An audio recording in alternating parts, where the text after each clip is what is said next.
فرش التراب يضمني.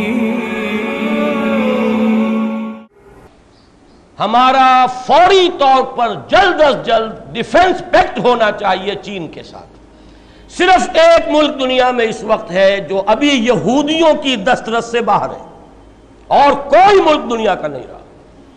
روس کے ٹکڑے یہودیوں نے کروائے اور بغلیں بجائی ہیں اور کہا اب پورے روس کے یہودیوں کو آ جانا چاہیے اسرائیل کے اندر.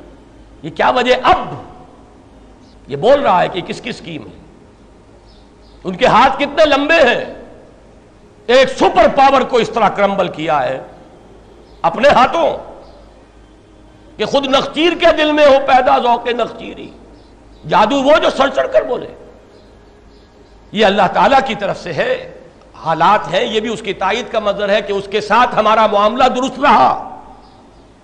یہ بھی اللہ کی خصوصی مشیت ہے کہ اس کے ساتھ ہمارا زمینی رابطہ. یہ شاہراہ ریشم بنی، یہ معجزات میں سے ہے، ونڈرز آف دی ورلڈ میں سے شمار ہو سکتا ہے. اس میں کوئی تاخیر نہیں ہونی چاہیے. بعض اوقات مراحل جو ہوتے ہیں وہ اتنے کرٹیکل ہوتے ہیں کہ ایک ایک لمحے اور ایک ایک منٹ کی بہت زیادہ قدر و قیمت ہوتی ہے. اس کے لیے ہر سطح پر کوشش ہونی چاہیے. ڈیفنس پیکٹ، آپ کو یاد ہے ہندوستان اتنی بڑی طاقت تھی اور ہمارا حال جو تھا مشرقی پاکستان میں کتنا وہ خود بخود تیار ہے پکے ہوئے پھل کی طرح. دیکھیے پڑتا ہے آخر کس کی جھولی میں فرنگ. وہ تو ہمارے انتشار کی وجہ سے مشرقی پاکستان خود بخود ایکسپلوڈ ہو رہا تھا. پھر بھارت کتنی بڑی طاقت، پھر بھی اس نے جب تک اسی وقت اسی موقع پر 20 سالہ دوستی کا معاہدہ روس کے ساتھ نہیں کیا، اس نے جرأت نہیں کی تھی آگے آنے کی. 20 سالہ معاہدہ اور ابھی اس کی تجدید ہوئی ہے. لیکن سن 71 سے 91 ابھی تو ختم ہوا ہے. وہ عین اسی وقت کیا تھا معاہدہ. اگر ہماری حکومت کو اس کا ہوش نہیں ہے، ہمارے ہاں بدقسمتی ہے کہ ہمارے ہاں تو پورا وزیر جو ہے وہ دفاع کا وزیر ہی موجود نہیں، خارجہ وزیر ہی موجود نہیں. ایک آدمی کیا کیا کرے؟ اسے میڈکوں کے ساتھ بھی معاملہ کرنا ہے جو ادھر پھدک رہا ہے ادھر پھدک رہا ہے. اسے یہ بھی دیکھنا ہے کہ میرے اپنے ساتھیوں میں لٹیرے ہیں اور ان کا لوٹ مار کا بھالا پھوٹ گیا. بہرحال اللہ تعالیٰ مدد کرے گا تو سارے مسئلے حل ہو جائیں گے. لیکن یہ کہ آخر یہ بھی سنت رسول ہے. اللہ کی نصرت حضور سے زیادہ کس کے ساتھ تھی؟ لیکن مدینے پہنچتے ہی دفاعی پیکٹ کیا کہ نہیں کیا؟ یہود کے ساتھ کیا. حکمت تدبیر اپنی جگہ ہے، تقدیر اپنی جگہ ہے، تدبیر اپنی جگہ ہے، اللہ کی قدرت اپنی جگہ ہے، بندے کی کوشش اپنی جگہ ہے. ہر شے کا ایک مقام ہے. اسی طریقے سے پھر آپ نے قبائل کو حلیف بنایا. فائنل اسالٹ جو تھی مکے پر، اس سے پہلے آپ نے وہ حلیفی رشتے قائم کیے کفار کے ساتھ. قبیلے ایمان تو نہیں لائے تھے.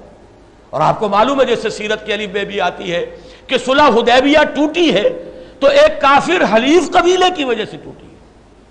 جب صلح حدیبیہ ہوئی تھی اس میں یہ تھا کہ جو قبیلہ چاہے مسلمانوں کا حلیف بن جائے، جو قبیلہ چاہے وہ قریش مکہ کا بن جائے.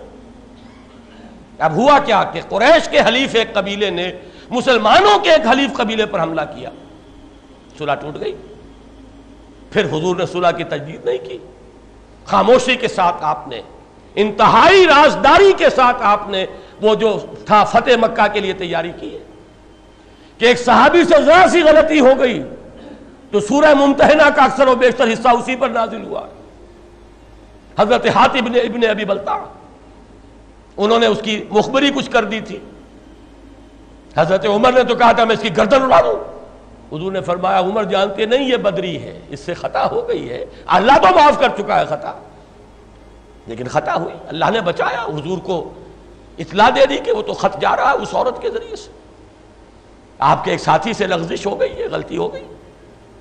حضرت علی کو بھیجا ہے آپ، خط برآمد کر کے لائے. اس کا بھی تعلق ہے میرے اگلے نقطے سے. حضور کی حدیث ہے استعینوا علی الحوائج بالکتمان. اپنے ضرورتیں اپنے منصوبوں پر کتمان کے ساتھ، اخفاء کے ساتھ مدد حاصل کرو. اپنے سارے کارڈ ٹیبل پر ڈال دینا یہ کوئی حکمت نہیں ہوتی. اخفاء بہت بڑی بات ہے. پھر عرض کر رہا ہوں حضور سے زیادہ کس کو پروٹیکشن حاصل تھی اللہ کی؟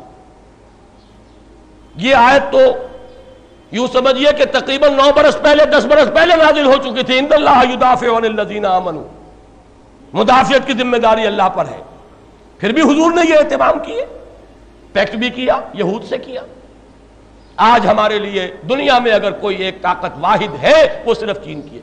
ایک لحظے کی دیر نہیں ہونی چاہیے اس میں. اگر کہیں بھی ڈھل مل یقینی کا معاملہ رہا اور حیث بحث میں اور سوچ بچار میں وقت گزار دیا گیا تو گیا وقت، پھر ہاتھ آتا نہیں. تیسری بات، وَأَعِدُّوا لَهُم مَّا اسْتَطَعْتُمْ، جتنا بھی امکان میں ہے ساز و سامان اسلحہ تیار. ظاہر بات ہے آج کی دنیا میں موسٹ افیکٹو ڈیٹرنٹ اگر ہے تو وہ ایٹم بم ہے. دشمن کو اگر سوچنے پر مجبور کرنے والی شے ہے. یہ معاملہ جو ہے یہ تو خیر دنیا میں علم نشرہ ہے کہ پاکستان کے پاس ایٹمی صلاحیت ہے، کیپیبلٹی ہے. اب چونکہ اس میں کتمان کیا گیا ہے اور کتمان ہے حدیث نبوی کے مطابق ہے تو ہمیں نہیں معلوم، میں بھی نہیں جانتا کہ کیا ہے کیا نہیں ہے، کسی کو نہیں معلوم. لیکن یہ کہ بہرحال ہمیں وہ کام کرنا چاہیے، اس میں کوئی شک نہیں ہو سکتا، کسی کی دھوس میں نہیں آنا چاہیے.